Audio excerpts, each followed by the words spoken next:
Testing.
All right. Good morning. Good morning. Welcome to LeMoyne-Owen Tech Talk Thursday.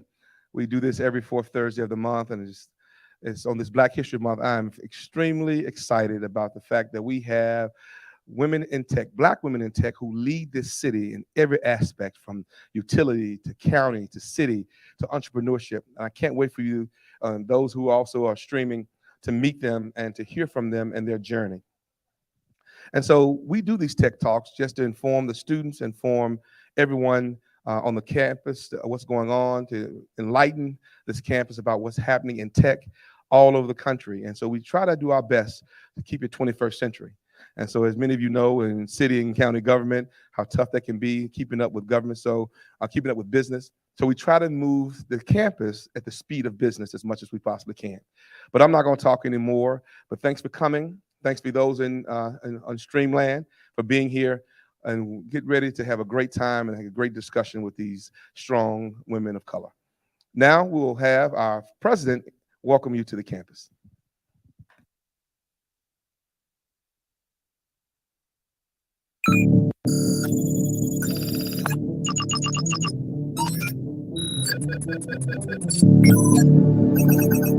Good morning. I'm Vernell Bennett Fairs, president of LeMoyne-Owen College. Welcome to Tech Talks, the Black History Month edition. I'm sorry I can't be present for this historic Tech Talks featuring Memphis, Tennessee's female African American tech leaders. Black History Month is the perfect time to spotlight these women. Each of them took different roads, but all roads ended at success. I know today's Tech Talk panel will be engaging and educational and will inspire more lady tech bosses. Welcome. Thank you, Madam President, for introducing or welcoming everyone to the campus. I hope you feel welcome now. Thank you. Pretend like it's church and give me some talk back to me. All right, that's okay. This is Tech Talk. Again, Tech Talk is built like TED Talk, where you're going to hear information about these different various roles that these women came to be in technology.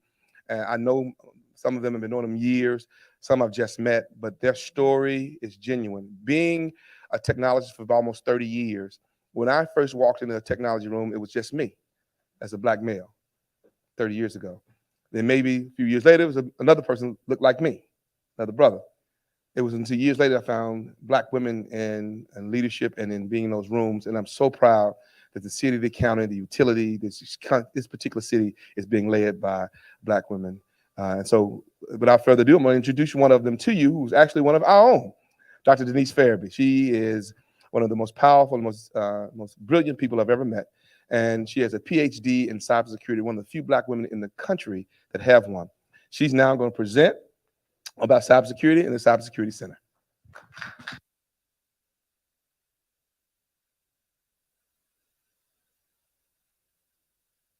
Yeah, I kind of need a mic. Hi, my name is Dr. Denise Farabee. I'm the founder and executive director of the Center for Cybersecurity here at LeMoyne-Owen College. We are one of the national centers for academic excellence in cyber defense education. You can find more information about our CAE and other CAEs on the caecommunity.org website. A little bit about the Center for Cybersecurity. We're going to talk about its past, its present, and its future. The main thing that we are focused on is technology and innovation. Technology, innovation, and research. Those are going to be the major factors in what we do in our approach to cybersecurity. Some of the things that we look at in reference to cybersecurity is how are we able to communicate to people what cybersecurity is. Cybersecurity is trust.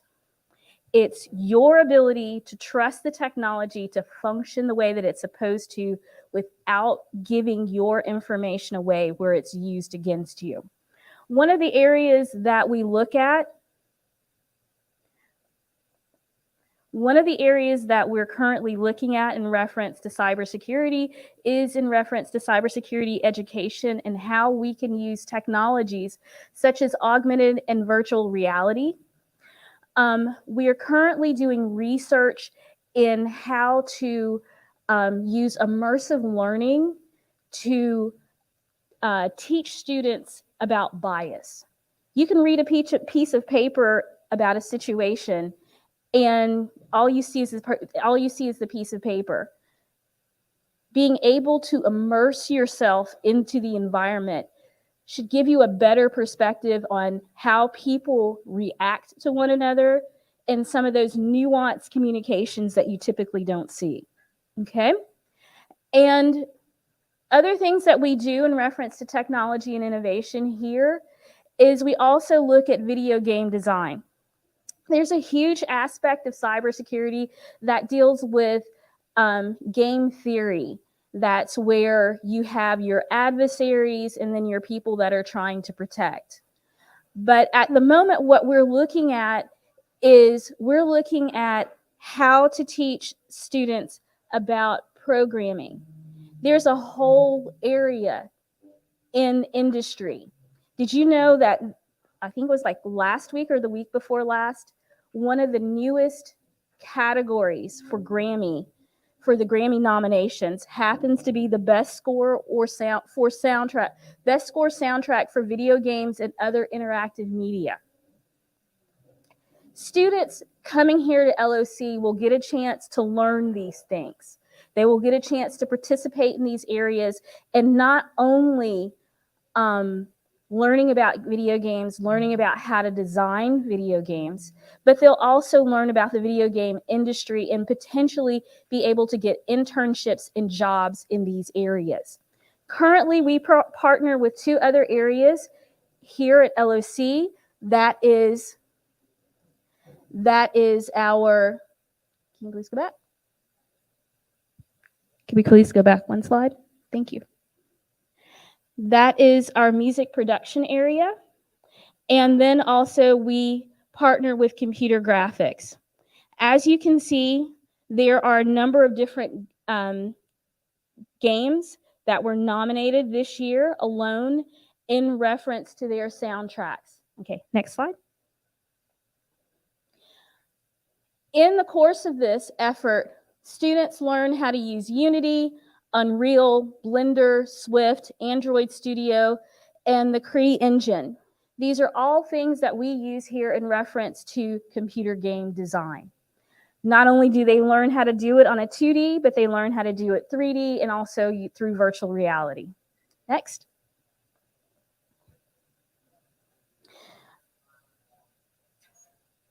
As you know, with security, you've probably heard about drones.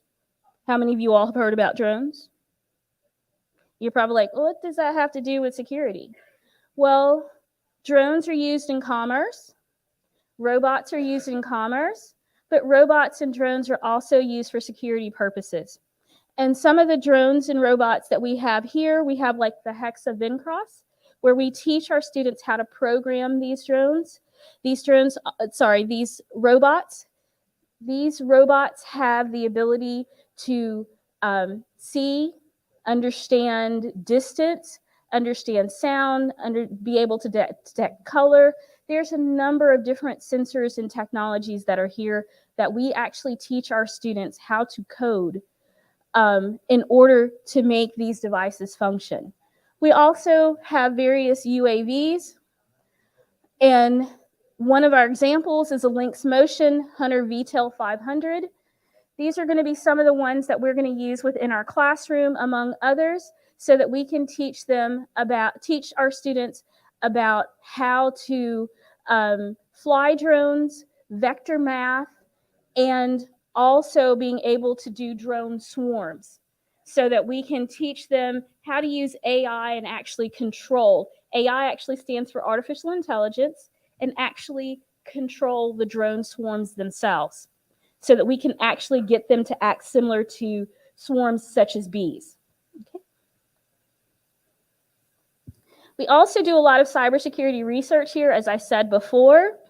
We do it in IoT, we do it based in education, and in various other areas. So what does the future hold for us? The future is in reference to technology, innovation, and research. And the main thing that we're concentrating there is having a place where we have classrooms and maker spaces and research spaces and conference spaces where our students can do all of the things that we've discussed so far in reference to technology, and not only look at it just from a cybersecurity standpoint, but look at it from a music production standpoint, a graphics design standpoint, an education standpoint, a business standpoint through STEM entrepreneurship. We've got big things going on here at LOC, and we have big things with the Cybersecurity Center. Please come join us in community engagement and academics. We have some of our partners, as you can see here.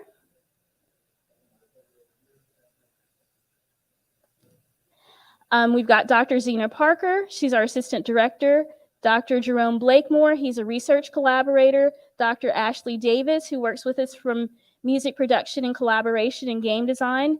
Mr. Roderick Thompson, graphic design collaborator in game design, and Mr. Alan Hill in reference to robotics and drones. But one of the main things that you need to know and to see is how are all of these things in reference to our students? As part of the Center for Cybersecurity, we also partner with, that didn't get our LOC Gamers Club. Sorry, Roman. Roman White, who's our president. Christian Perez, who's our vice president. Wally Rashid, our secretary, and Jerezia Freeman, who's our treasurer. And these students work with us in learning about game design and participating in our various esports leagues where we are a member of, so that they can get scholarships and potentially get jobs in these areas and use some of the skills that they have learned. Thank you.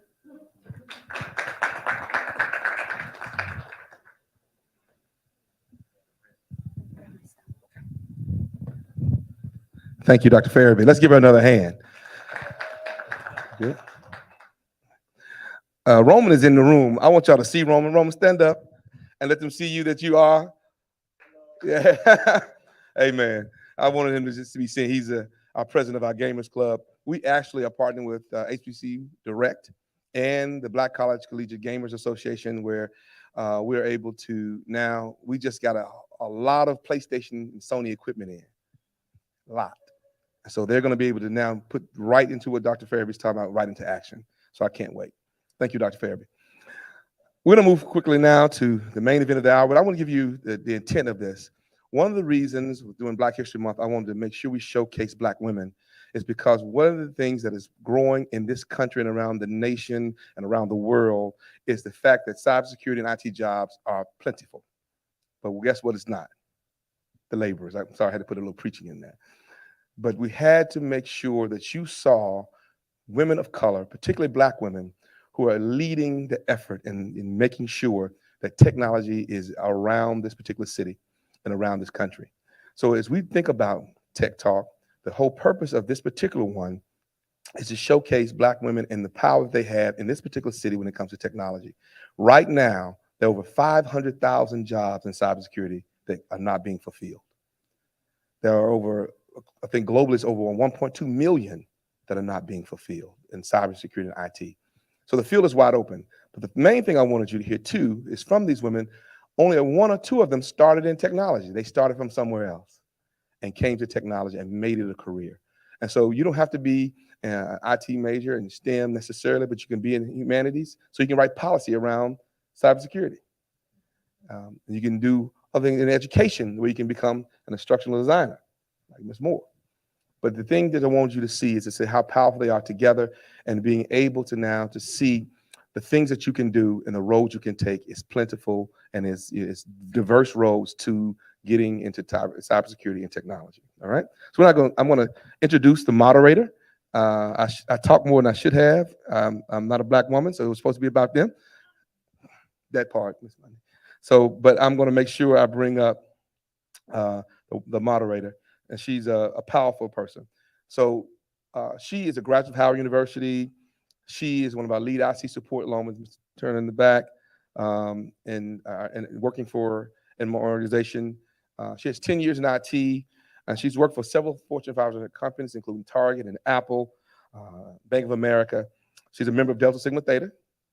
So I thought I was gonna get some oops out there.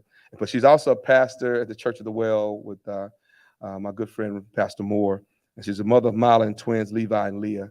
And that's her some bullet points. But I want to tell you, she's one of the hardest working IT people I've ever met. She's brilliant, and she's an incredible technologist. So Brittany Walsh is going to now come and moderate this forum. Let's give her a hand.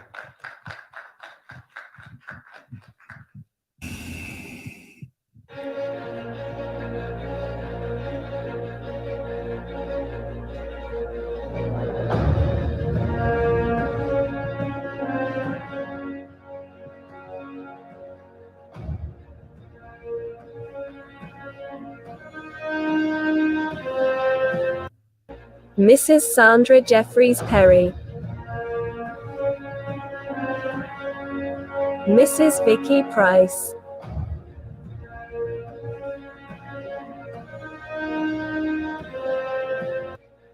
Ms. Tesha Marshall,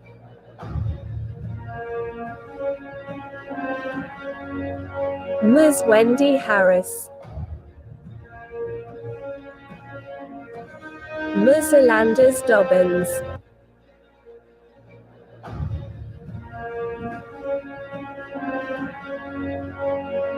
Dr. Denise Ferraby,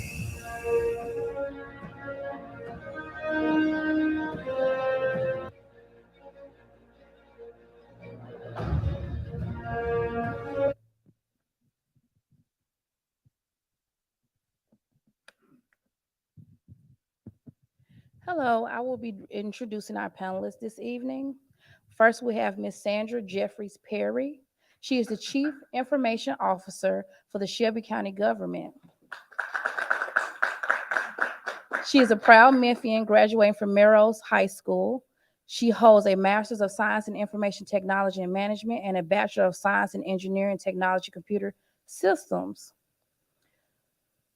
Okay. Next, we have Ms. Vicky Fox Price.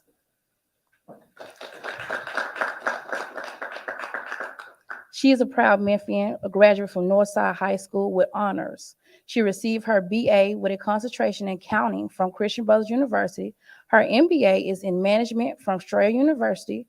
She is a member of Memphis alumni chapter Delta Sigma Theta Sorority Incorporated.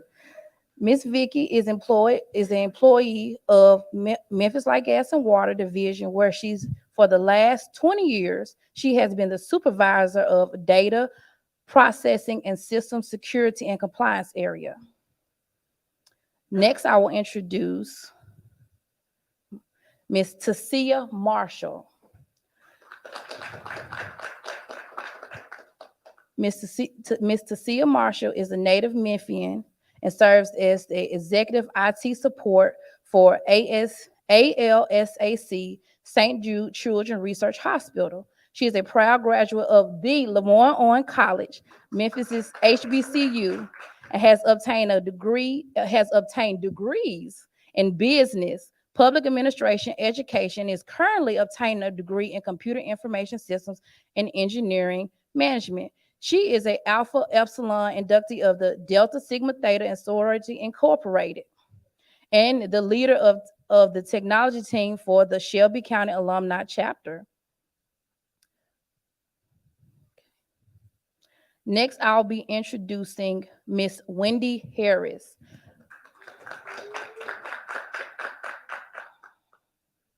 Ms. Wendy Harris is the Chief Information Officer for the City of Memphis Information Technology Division.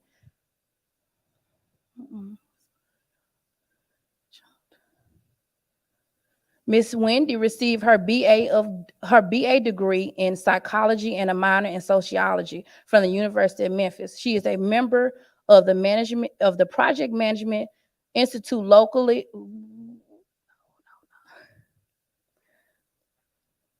local and international chapters, and holds technological and professional certifications, including project management professional and certified Scrum Master certifications. Next, I'll introduce Ms. Alandis Dobbins.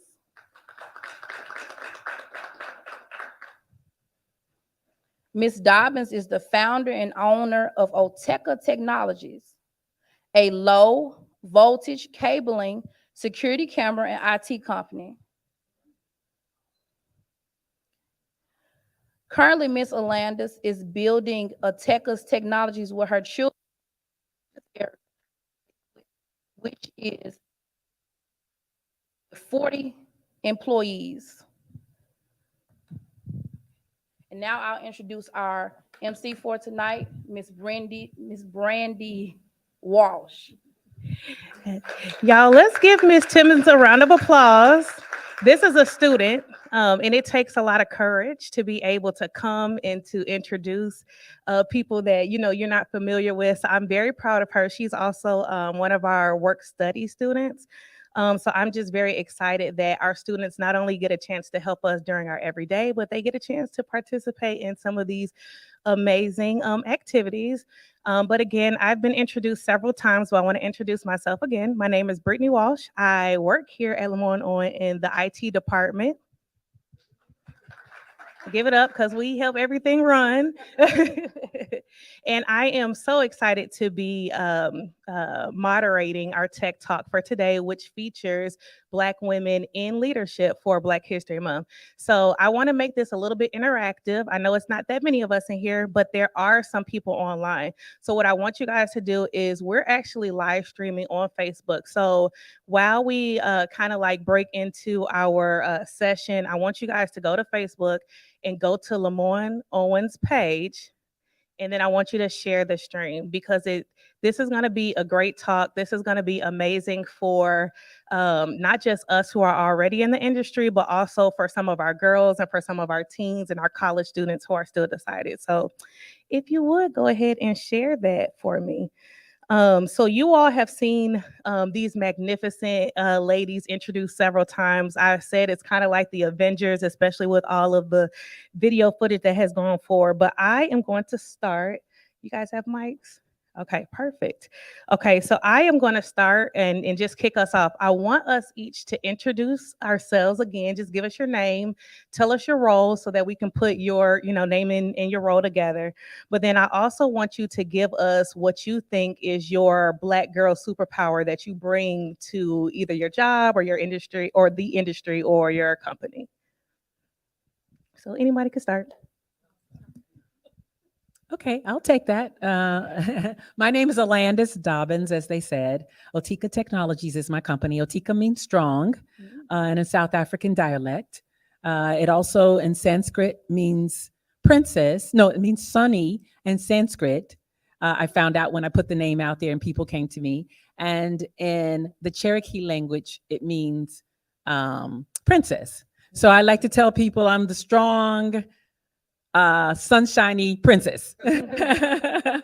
But my superpower, I would honestly say, is as I'm getting more seasoned in life, is being my authentic, loving myself self, right? It is very difficult as an African American woman, as a Black woman in tech. It is a field where we are not readily we don't see a lot of examples in that growing up, at least when I was growing up. And so we're trying to work to make that better. And so loving yourself, your authentic self, is the superpower that I think that I bring to the table at my company, in my community, with my family, and to you today. I love that. Good afternoon. No, good morning. So I am Wendy Harris. I'm the Chief Information Officer for the City of Memphis. So I run the IT division. My superpower, thought leader. It takes a lot, to Landis's point, Black women in technology, right? To be a leader, you've got to think about everything. You have to think about everything. You have to be able to hear from everybody, but then be able to make decisions based off what you're hearing, but also knowing what needs to be done and looking at things from a broad perspective. So, thought leader is my superpower. Good morning, everybody. I am Tasia Marshall. I am the executive support for ALSAC, St. Jude Children's Research Hospital. So I take care of all of the chief's technology. And I'm up here with all these CIOs. So I'm going to take that as I don't know. We shall see. And I'm also known for the Memphis chapter of Black Girls Code. I lead the Memphis chapter here. And I think my superpower, I would have to say, would be connecting. All of my social media handles are the Connector 901. It is my assignment, is what I'm good at, championing for the underdog. So I am a connector. I may not be able to do everything, but I can probably point you in the right direction and get you what you need. So that's my superpower. Oh, yeah. Testing, is it on? Yes. Hello, I'm Vicki Fox Price, and I'm employed at MLGW. And I'm the supervisor of system security. And mainly my primary role there is to provide any kind of security that a person needs to perform their job. And my superpower word is integrity. And I say that because you have to always do the right thing. And in this industry, there's sometimes you may have to make a decision or what it may be, but you have to look at the whole picture and make sure that you're making the best decision possible, something that you can live with. So that's my Supergirl word. Last but not least, good morning, everyone. I am Sandra Jeffries Perry. I am the Chief Information Officer for our Shelby County government and our IT division. And that allows me to basically interact with like 50 plus different divisions of Shelby County government. And I think in doing that and being successful in my role, I would say my Supergirl power is resiliency. I'm always finding a way to bounce back. if it doesn't work this way, let's think about it that way. Give me a reason why we can't do it, and I'll give you a reason why we can. So I think resiliency kind of speaks to what my Black girl superpower is. Thank you. I love all of that. And I just want to first thank you all for being here again. And thank you for showing up like you do in your roles. I can always tell when there's not a Black woman in the room. I'm always like, yeah, I don't have a Black person on your team, or a Black woman at that, because if she was there, she would have said something about that. So I thank you all for being just who you are in the industry. So let's go into some questions. Now, I'm going to ask a few questions, but if you all do have a question, I want to make sure that this is interactive. So if you could queue up a question or think of something that you will want either yourself, your children, your niece or nephew, whoever, to know. And if you can think of something, just come and stand here and I'll make sure to grab your question next. So the first question, or the one question that I know that I always get, is how did you get into tech? I did not start in tech. I actually am a business management major. And I started working at Apple, and I thought I was going to be in retail management or HR. And then when I started working at Apple, they came out with the iPad. And like all of these business professionals were coming, doctors, lawyers, and they were all getting the iPad and they're like, I'm going to put this in my business. I'm going to put this in my business. So working there, I was like, oh, okay, wait a minute. Something's going on with tech, that all these entrepreneurs are going to start to bring the iPad into their business. And it was at that time that I decided that I actually wanted to actually go into the tech industry. So I'm interested to see or to know, what was your personal journey into tech? Did you start out that way?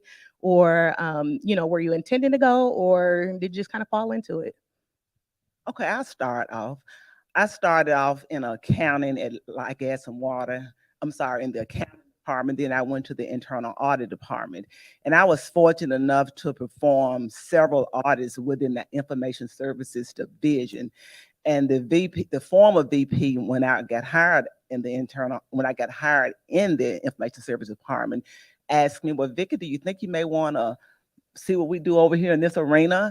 I said, well, why not? I've been in internal audit for like 17 years. So that's how I got started. So I did the transition from accounting to internal auditing and to the information services division. So that's how I got involved in it. Okay. Anybody? Okay. Well, since I'm holding the mic, I am a non-traditional type of tech person, where I should have majored in engineering or computer science undergrad coming out of high school, and I didn't. I like to tell young people to make sure you articulate to your counselors, to your teachers, your love for computers or whatever your love is for, so that he or she can help guide you to the right place. And that did not happen with me. So I ended up being, and many people have heard this story, but I ended up being the tech person everywhere else. It was in me, but I just didn't go to school for it at first. So it was at church, and it was at school, and it was in Delta.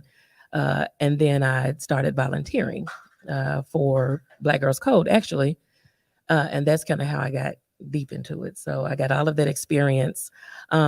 And I'm just kind of that community person. I'm still the tech person everywhere I go, with degrees and everything else now, getting paper behind that. But that's been my journey.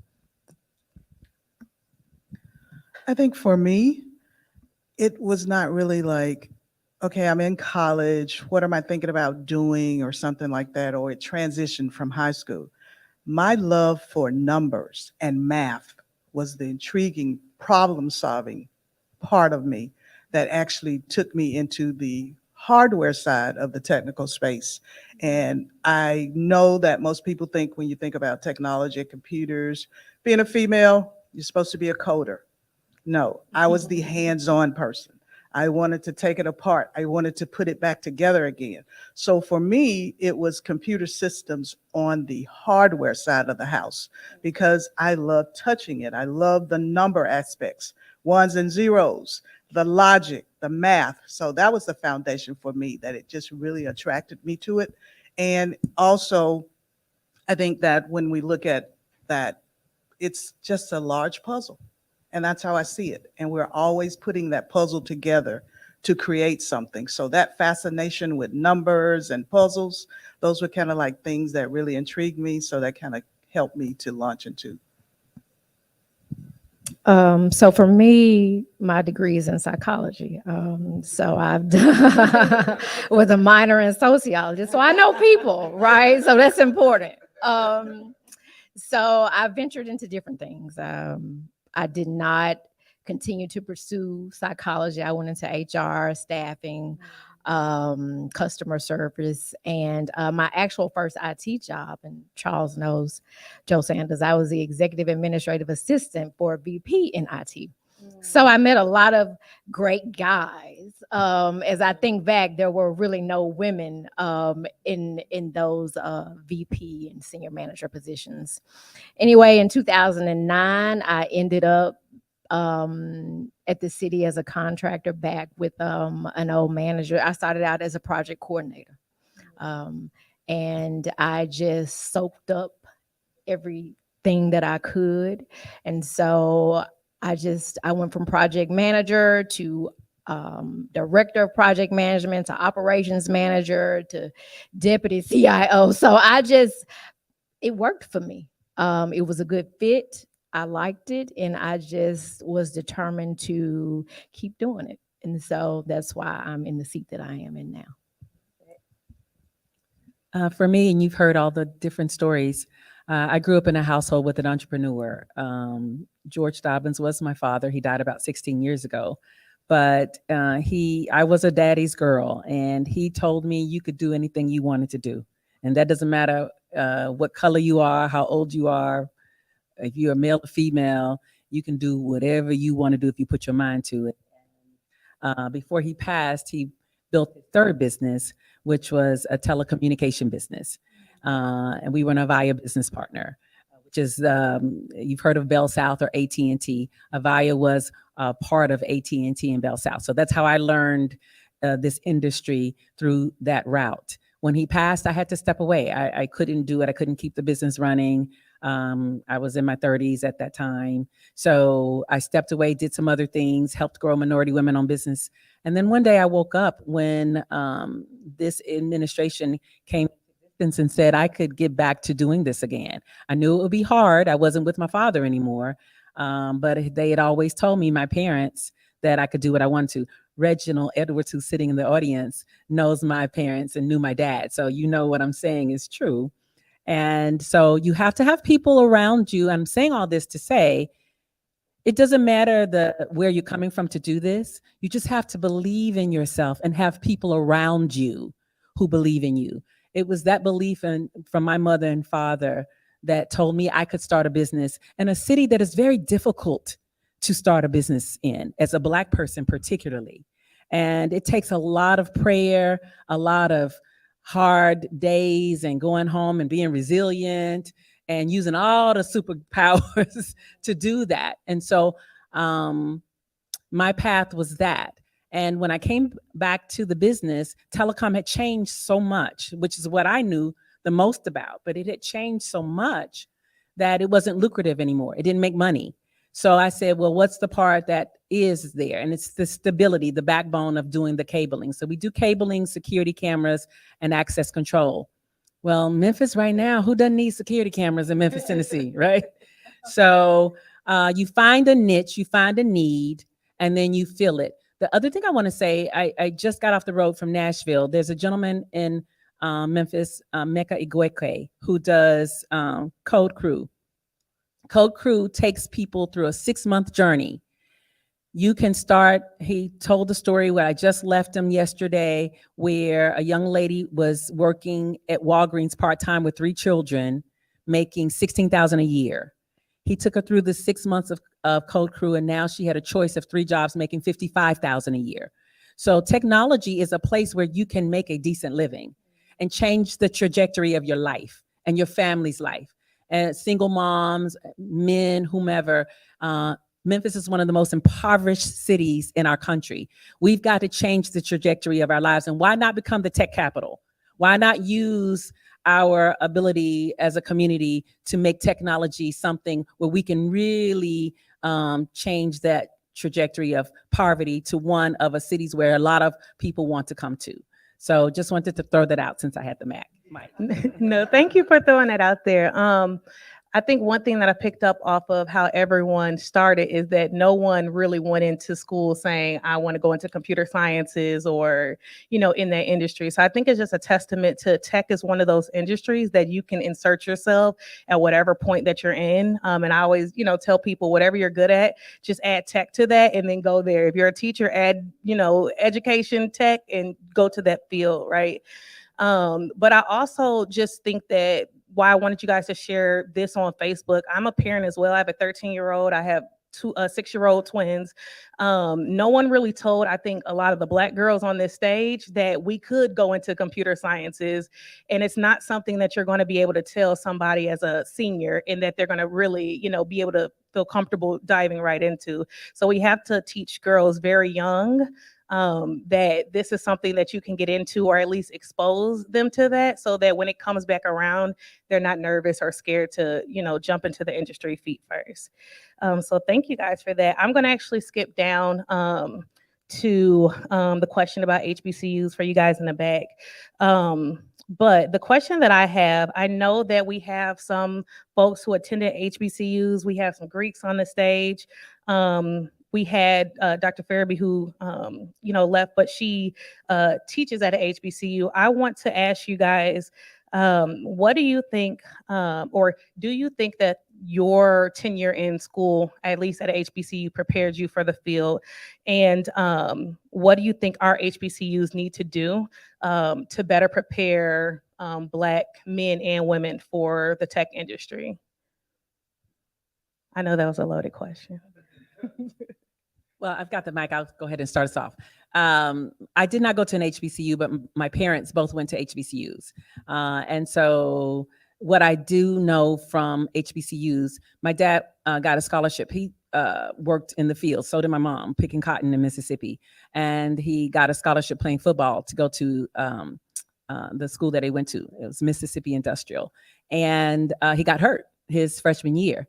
But what an HBCU did was everybody came together and found a way to make sure he kept that scholarship. He was the first child in his family to go to college, and he became the team. He helped around the rest of the football team for his 4 years. HBCUs are so needed in our community because we love and care on our own. And that allowed him to finish school, because had that not happened, he would not have been able to finish school. So we need more of our community to make sure that our HBCUs are successful. So I don't know if it's to me, the question is, how do we make sure that our HBCUs are more successful? And how do we give back more to our community? Because it is our community that needs to take more care of our community. I'll piggyback off of Alanda's thought. No, I did not go, but with exposure, I have a daughter who I was very, very fortunate in pushing, and I had people in the community pushing me to push her to attend. And I'm thinking in my mind of something that she did share with me on her journey. And I think about the whole experience that I lived through her going through a HBCU. We went through a period of our lives during her time and tenure at a HBCU where Alanda's talked about family. It's an extension. It motivated. I remember her sharing things about the instructors and the professors being so connected to the students. They knew when you didn't attend class, you missed and you skipped or you were not there on time. But for me, because it was a personal experience that we experienced while she was there, that school, from the president on down, rallied around us and took us in, because we were not local. We lived here, and she attended in Atlanta. That school became an extension of our family and fostered and embraced and carried us through a situation that we experienced totally out of the blue. The president of that school came off a plane with her husband to sit with me when care was needed for me and my child. I've never seen that anywhere. That spoke volumes to me.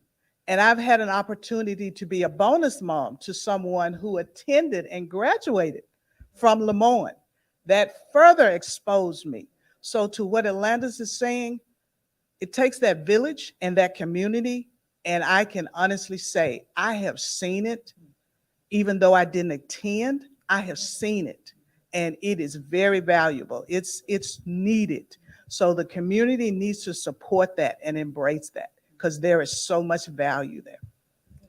I think that HBCUs need to ensure that they're partnering with schools, the school systems in their cities. And so because you want it to start when they're younger. You know, we have a lot of Shelby County Schools CCTE program. I mean, there are a lot of programs out here where in STEM programs where they're starting when they're young. So partnering with those inner city schools, right, to have students visiting the campus and understanding what the schools are doing as far as curriculum and technology, and ensuring that the programs that HBCUs are building or have are in alignment. That way, kids can already know, hey, I'm going to LeMoyne-Owen, they have this path or they're doing these things. So to keep them on track from young all the way up until college graduation, I think is important. So partnership to me is one of the big things.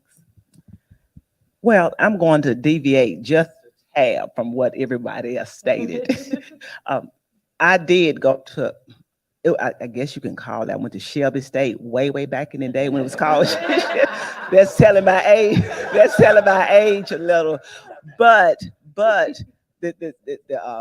what I experienced there is that the instructors, they really cared about the students. I mean, that if you had any kind of issues or whatever you're working on, it's not like they just sort of looked over you and didn't really care about it. They literally cared about you wanting to learn. So that was one thing that I enjoyed about it. And another thing that I wanted to say is, I think one of the questions was, what can we do? What can we give back or something on those lines? I know everyone have their own personal foundation who they want to donate monies to. I would like to see some of us and others take time and donate monies back to some of the colleges like LeMoyne-Owen, you know, things of that nature. Thank you, because you know I know what we know. You have your own whoever you want to give your money to. That's your prerogative. But you know, we have people. Like I was telling the young lady who's moderating, I came from this part of town. You know, I'm an African American female who was brought up in the project development right up the street, around the corner, across the street. So look at somebody like me. But if I didn't have people who helped me and wanted to see me learn, you know, coming from a school like Shelby State, I'm not saying I wouldn't be here, but I think may have been a struggle. Yeah, I graduated eventually from Christian Brothers University, but you can rest assured it was night and day. Because when I was going there, it was like one person who looks like me in comparison to about 8 or 9 that looks like somebody other than me. So it was hard for me. But I was determined. I was not going to let anybody or anyone define what I can do and where I need to do it at. So like I stated, I know my reply was a little bit different, but internal auditors, so we sort of do things differently. Okay. Other than that, that's it. So I'll finish. Of course, I did attend the HBCU of Memphis, Tennessee, the LeMoyne-Owen College. And last week, everybody's job right now is celebrating Black History Month. And I work for ALSAC, for St. Jude, and we're in the middle of our Black History Month celebration. And we had a panel a couple of weeks ago, and one of the questions, we were watching different episodes of A Different World. And one of the questions had to do with, you know, if you attended an HBCU, what did it do for you? What did you like about it? What was it? And my response then, and it is now, the HBCU came and got me. Okay. It found me. My HBCU found me. I was in the middle of a relationship, coming out of a relationship, and they asked us who we could most identify with on a different world. I consider myself Jaleesa Vincent. Okay. So I pledged here, found Delta here. Jaleesa was 26 years old. I was 26 years old. She was in the middle of the divorce. So was I. And everything she needed, though, at that time, she got. And I think they had a step show or something. I think she pledged. And I had it was 17 of us, and I'm the third oldest on my line. I was 26. I had a line sister who was 27 and one who was 32. And I think she's watching. Hey, Shavita. But the HBCU came and found me. I had done a semester. I was a pregnant teenager, and I had done a semester at CBU. I had done a semester in Memphis, and it just did not work. And so when I needed money for classes, I got a call to come to the office. We have this money for you. Right? If I overslept for a class, because I did morning classes, evening classes, and weekend classes. I was an ad cap at the time, across the street. Yes. And Dr. Minor was my dean at the time. And he would call me and he would wake me up. Where are you? You need to be in class. Have you done X, Y, and Z? He stayed on me until I finished. And so for me, the HBCU it's a family, it's an extension. I have a soon to be 16-year-old who now, because of all of this exposure to Greek life, to HBCU life, she wants to do nursing, but she's a STEM girl. She doesn't have a choice. I like the way you put that earlier, Brittany. Take what you're good at and add tech to the end of it. So she's good at sports. She wants to do nursing. She does hair. She has a license to do hair, but she can also build her own mobile app if she wants to. So the exposure, I think the exposure that events like this, the partnerships that she talked about with our schools, we have Hollis Price here on campus. Shout out to Price. The CCTE programs. When I was in the classroom, I was a CTE teacher. You've got Mika Igwewe with Code Crew, who started as my first Black Girls Code lead. And when he went that way, he blessed me with it. So we work in conjunction together. And then just all of the just Black tech in Memphis, just working together to make sure that we support the HBCU here in Memphis. We give money back to our HBCU community and support these partnership events. We have events all the time, everywhere. And sometimes they're big, sometimes they're not, but they're very, very, very, very, very important. So many people who are there, everybody and anybody in this tech space are showing up to these events. And I told y'all my whole thing is about connection. There's so much overlapping for me in this room, where even after here, there's no reason why a student over at Hollis Price, student here at LOC, or anyone who's watching, any of their children, cannot get what they need. Thank you.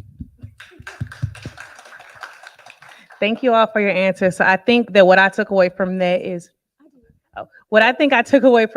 that there's a place that we can all insert ourselves to make sure that our HBCUs are successful. So I know for me in the IT office, as students walk by, I ask them and make sure, do you have your technology? Is it working? Do you know where to go? They laugh at me now because I have like some treats on my desk, because it's to entice the students to come in. And when I go to the cafeteria now, I smile and I wave, right? So now that, they can come to the tech office, and then we start to ask them, do you know about, tech? Is your major declared yet?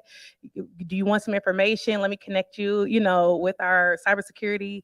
So there's something that we can all do, whether you work at a university, whether you are a community member, to donate, come back and be on a panel and share your experiences, or just even share a Facebook stream, right? So that somebody who's coming along your page can have exposure to women in tech. So I think we're nearing the end of our program, but I want to ask one more question to just kind of round out our conversation today. The last thing that I want to ask you ladies, because we are all in the tech field, what do you all think is the biggest opportunity for Black women or just Black people in information technology right now? The biggest opportunity, I would think, and I'm thinking about your story because we all shared in the back, of course, before we came out here. I think the biggest opportunity in IT is, number one, any of the divisions, but number two, you can come from any background and lead in technology. So even if that's not your background, and I'm like county CIO.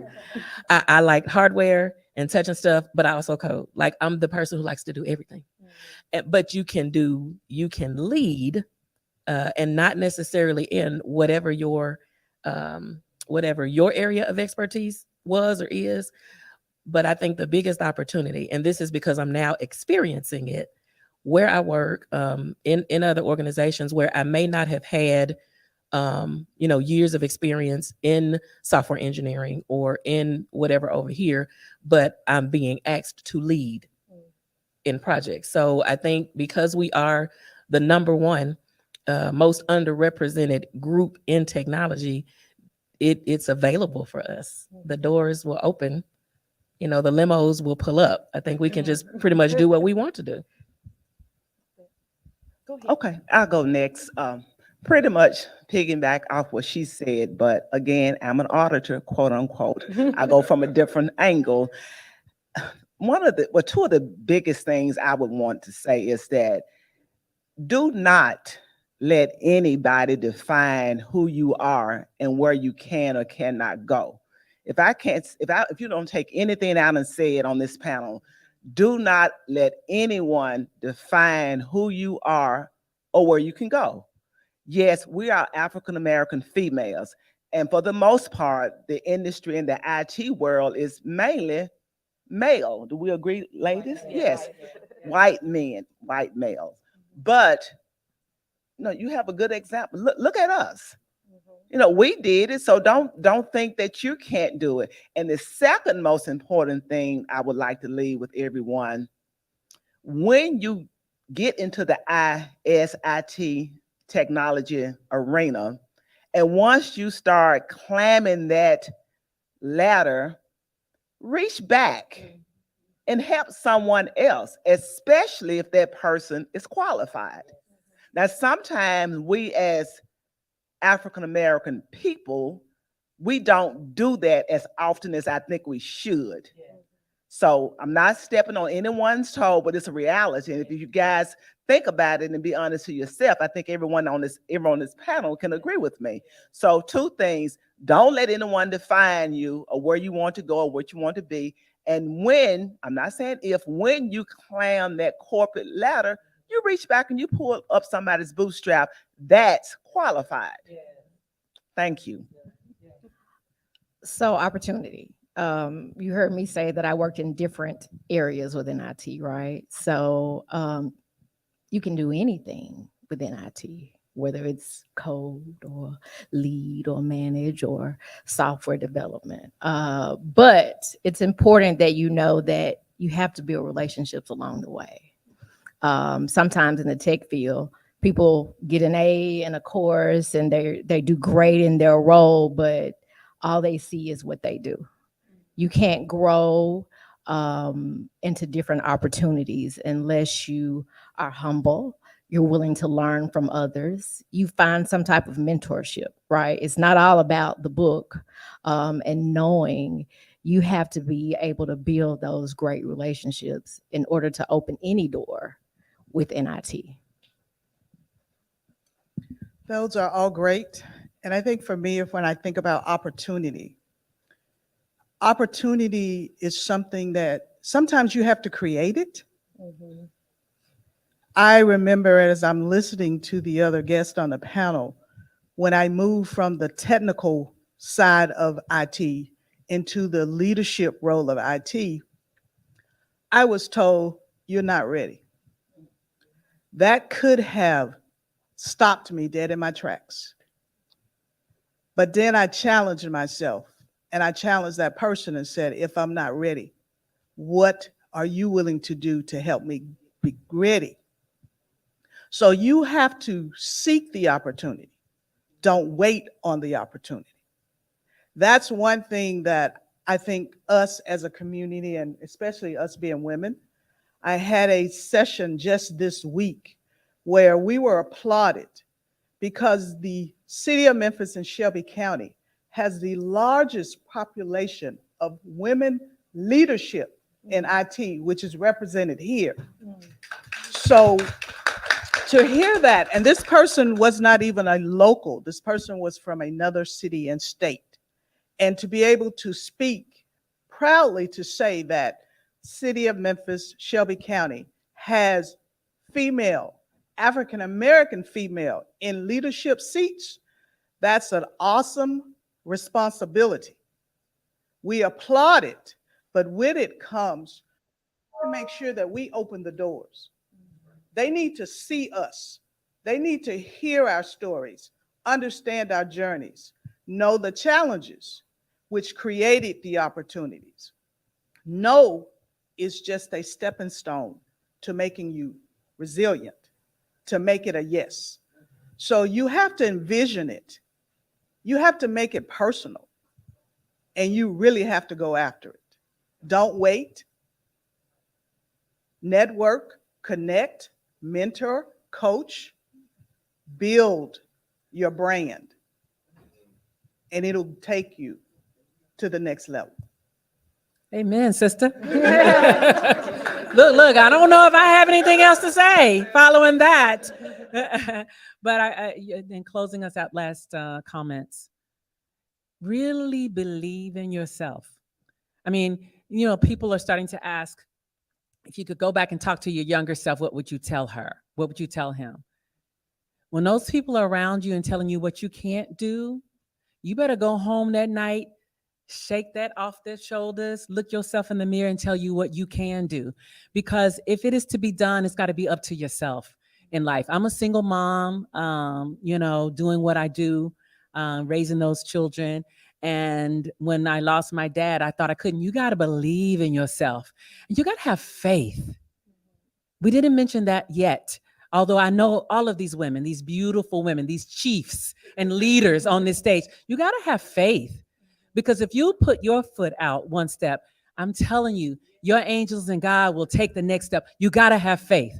There's so many times I've stepped up, couldn't make payroll on a Thursday, but Friday, somehow or another, that payroll was, I never missed a payroll. And I need to tell you something, making payroll and, working a job is one thing, but making that payroll is something else. So you better believe in yourself. Believe in yourself like you ain't never believed in yourself before. And have vision that you can go higher. Memphis is a place right now where we are struggling. We've had so much go on. We are hurt right now. It takes us to turn it around. When we work together, Black people, when we believe in ourselves, we can turn this around. We can save our city. We can save ourselves. They support my business. That's not usual in Memphis. They give me a shot. People don't give us a shot. We're the only women in the room sometimes. And doing what we do, other white men are usually the leaders. They will look at you as if you are not there. I'm telling you what I live.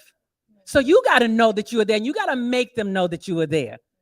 And then you got to help each other. As they've said, when we believe in each other and believe in ourselves, I hire young Black men, second chance citizens. That's mostly who I hire because I decide to do that. My office is in Whitehaven. I hear gunshots. We ain't going nowhere. We're going to stay right there.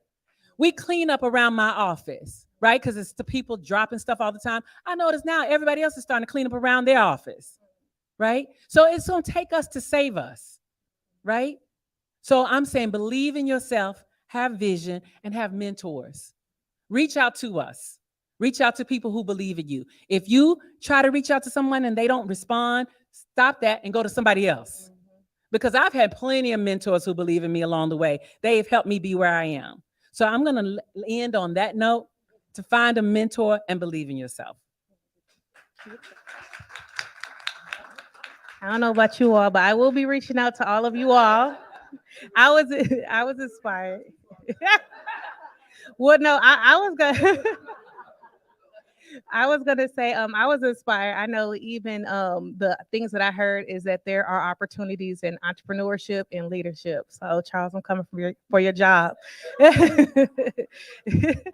But again, that was the end of our tech talk. We want to honor women in the tech industry for Black History Month. But I think that not only are you guys Black history, you are Memphis history, you are just history in general. So I was excited, and I thank you guys for pouring back into us. Thanks the audience.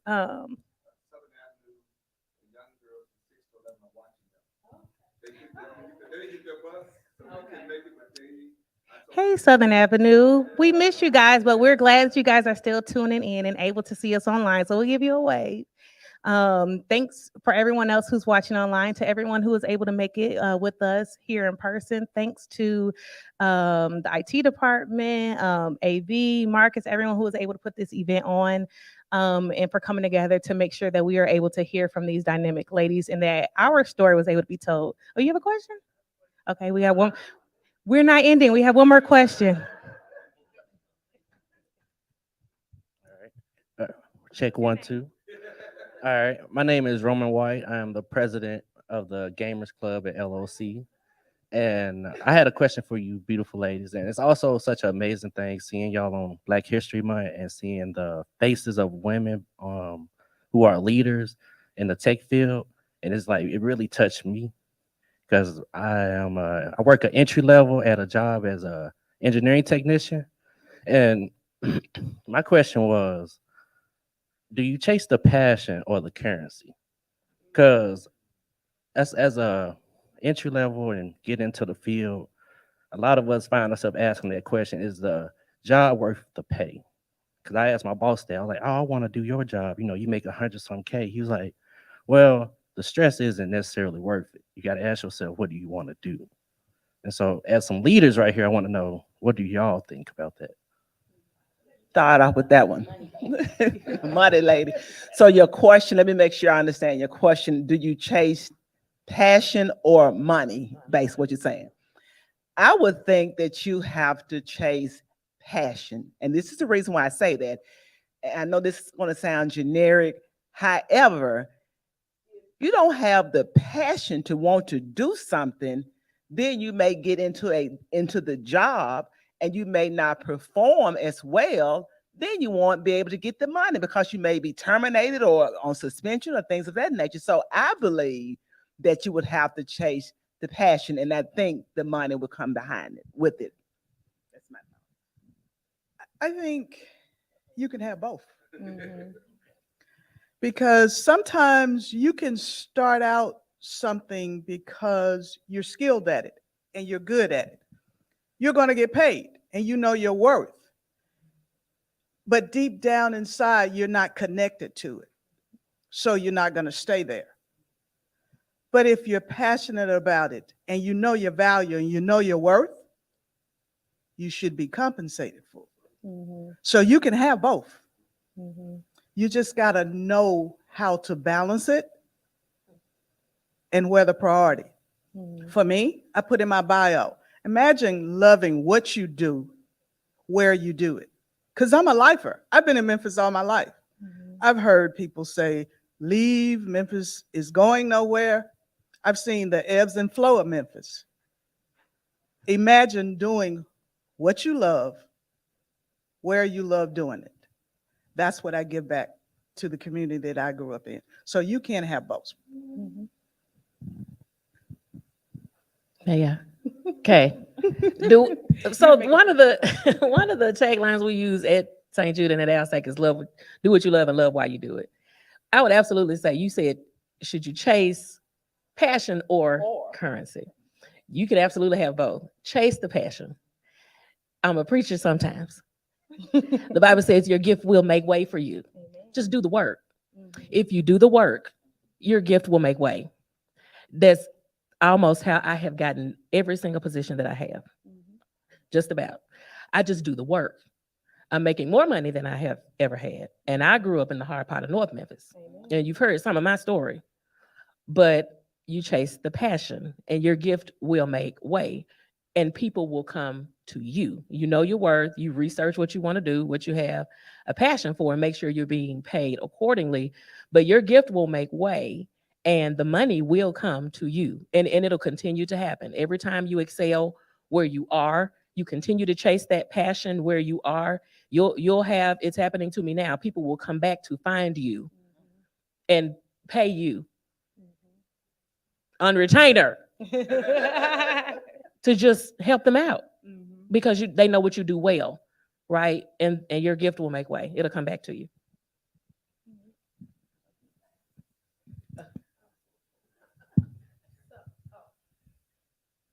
So I've never been when I was young, I didn't have a passion. There was not something that I was passionate about that I knew I needed to be doing or where I belonged. There are a lot of people that I've met that had a passion and they went for it and they worked hard. My advice is to do what you're good. Okay. If this is the field that you're on, do it to the best of your ability. Everybody is not going to be a manager. Everybody is not going to be a CIO, and everybody's not going to be an entrepreneur. And so I'm just being real right now. Okay. But whatever you're doing, you need to be passionate about doing it well and doing it 150%. And when you do that, everything else will fall into place. You will get or be where you're ultimately supposed to be. So don't chase it. Do what you do well. Okay? If there are other things that you do want to do, then yeah, you work for that. You work hard for it, but don't just, it's not all about the money, because like you said, it can come with the stress along with as the higher up that you get. So it's not for everybody. It's not for everybody. So be realistic about what you want, okay? And just do what you do passionately, and everything else will fall into place. Do we have time for one more question? Yeah, he has.